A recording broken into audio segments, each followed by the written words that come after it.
Oi, gente, vamos continuar aqui falando sobre os pulmões, tá? O sistema respiratório.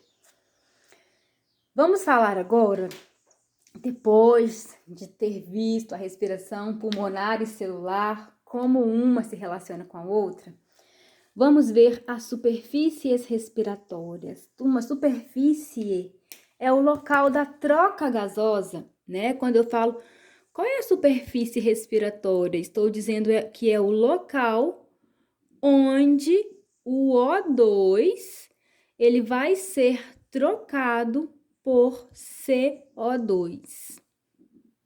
A superfície é o local, é a área onde isso acontece. Bom, eu tenho aqui então um esquema do sistema respiratório bem resumido, né? O nariz com as cavidades nasais, faringe, laringe, traqueia, bronquíolos. E nós vamos entender onde acontecem as trocas gasosas no nosso corpo, tá bom? Turma, eu tenho aqui então os dois pulmões e perceba o que eu fiz aqui. Eu circulei em vermelho, peguei uma área do pulmão e dei um zoom. Quando eu dou um zoom, eu estou aumentando. Quero dizer que lá no interior dos nossos pulmões, nós temos várias estruturas assim em forma de bexiga, né? Em forma de cachinho de uva, quando eles são muitos, chamadas de alvéolos. Então, eu separei um alvéolo. Esse alvéolo, ele está formando os pulmões, certo? Bom, perceba que nesse alvéolo eu coloquei um vaso sanguíneo grudado nesse alvéolo, tá bom? E é um vaso sanguíneo, gente, o mais fino que existe, aquele que nós já conhecemos, ele é um capilar. Se você não se lembra, quando nós vimos o sistema circulatório, nós falamos que os capilares são vasos sanguíneos com parede muito fina, com apenas uma camada de célula. Então, eu fiz aqui, ó, cada estruturinha dessas é uma célula. Então, perceba que a parede do capilar realmente tem apenas uma camada de célula. Por quê, gente? Porque quando o vaso ele tem a parede fina, fica muito mais fácil trocar substâncias. Então, olha como acontece a nossa respiração. Nós acabamos de ver aí na aula passada que, vou fazer de azul, que o ar ele está repleto de gases e o gás que nos interessa aqui no estudo é o O2, o oxigênio. Esse oxigênio, vocês acabaram de ver que ele vai entrar para dentro do sistema respiratório. Ele entrou. E aí, eu dei um zoom. Então, o O2, ele veio aqui, Ele entrou para dentro do alvéolo.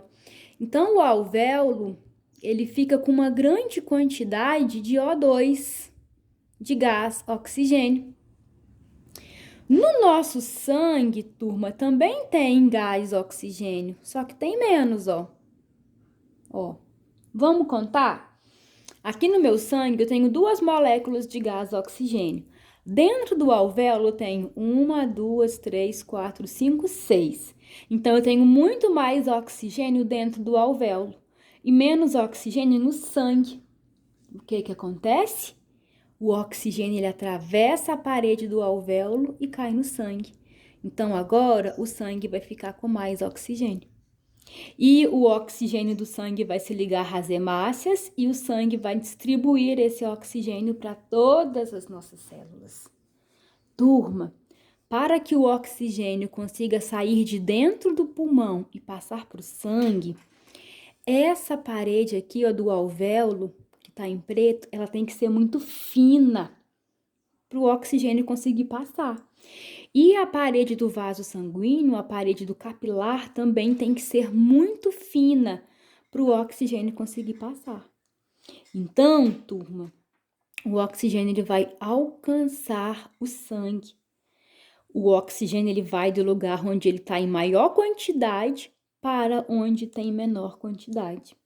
E o sangue vai distribuir esse oxigênio para todas as nossas células para esse oxigênio chegar dentro da mitocôndria e participar da reação química da respiração celular, certo? E o gás carbônico, Cris? O gás carbônico, nós vimos que ele faz o caminho contrário. Então, observe comigo aqui. O gás carbônico, ele é produzido lá dentro da mitocôndria. A gente acabou de ver. Então, o nosso sangue, ele está cheio de gás carbônico. No meu alvéolo também tem gás carbônico. Aqui é o alvéolo, né? A bolinha. Mas tem menos. Vamos contar? Quantos gases carbônicos tem no sangue e quantos tem no alvéolo? No sangue tem 1, 2, 3, 4, 5. E dentro do alvéolo só tem 2.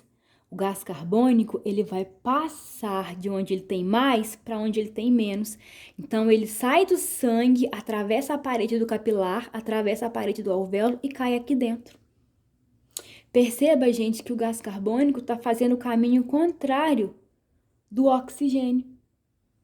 Isso se chama troca gasosa.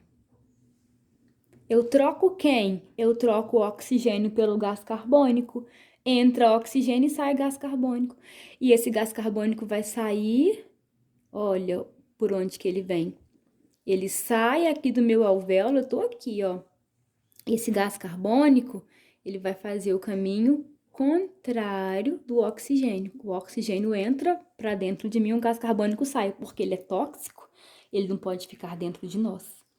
A troca gasosa nos nossos pulmões, ela acontece numa estrutura chamada de alvéolo. E esse processo, turma, em que o oxigênio passa de onde tem mais para onde tem menos, e que o gás carbônico passa de onde tem mais e vai para onde tem menos, eu chamo de difusão. Difundir é espalhar. Então, ocorre difusão com o oxigênio e ocorre difusão com o gás carbônico. A difusão do oxigênio é do alvéolo para o sangue. A difusão do gás carbônico é do sangue para o alvéolo. E aí o meu pulmão vai tirar esse gás carbônico de dentro de mim, porque ele é tóxico. E essa superfície respiratória, ela precisa ser fina, muito fina, porque se a parede do alvéolo for grossa e se o capilar tiver uma parede grossa, os gases não conseguem passar, eles não conseguem se difundir, certo? Então, turma, a superfície respiratória, ela precisa ser fina. E, turma, como eu tô falando que o oxigênio vai para o sangue e que o gás carbônico sai do sangue, além de ser fina, essa superfície tem que ser vascularizada. O que significa vascularizada? Cheia de vaso sanguíneo, cheia de capilares. Toda a superfície respiratória tem que ser fininha e cheia de vasos sanguíneos.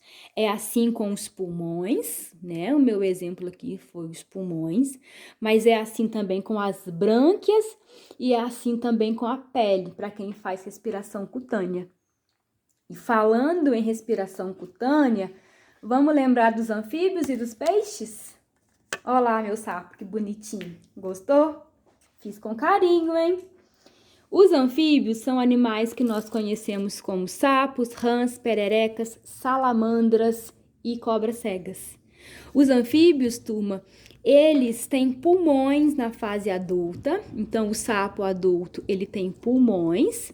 Então, todo esse processo que eu fiz aqui com o nosso pulmão acontece também com os anfíbios. O sapo com a rã, com a perereca.